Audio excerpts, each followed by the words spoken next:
Then mahirap si Pastor. Pero alam niya pag hindi siya makautang ng bigas, sardinas at asukal, walang kakainin ng kanyang mga pamilya.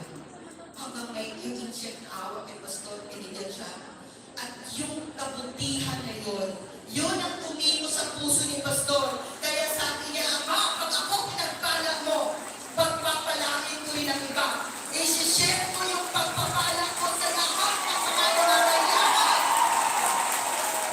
Kaya sa pamamagitan ng pagkakaisa, nagawa ni Pastor Children's Joy Foundation, kapag may mga sakuna, witness ako yung unang Makina Relief Operation sa Cagayan and Tashkent.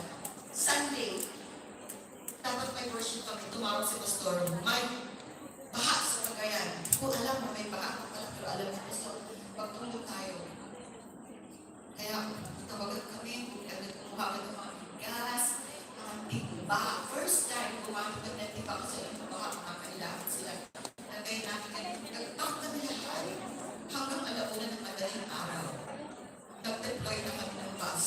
Ang pagtulong doon, pinakaunang dumating ang tulong na pinadala ng Pastor. Doon sa pagpilat ko sa pagkaisa ko na nauna ang tingkat alam ni Pastor ang pangangailangan. Hindi sa kilo, hindi 2 kilo na bigas. Sakto-sakto bigas ang binibigay. Ang tulong na pinadala ni Pastor. Ganun si Pastor kung tumulong mo naman lang ang puso. Kaya tinuruan na kami na Toilet International is a kingdom of giver hanggang nabuo ang bansang kaharian. Ang bansang kaharian ngayon ay isang bansa na pinagpapala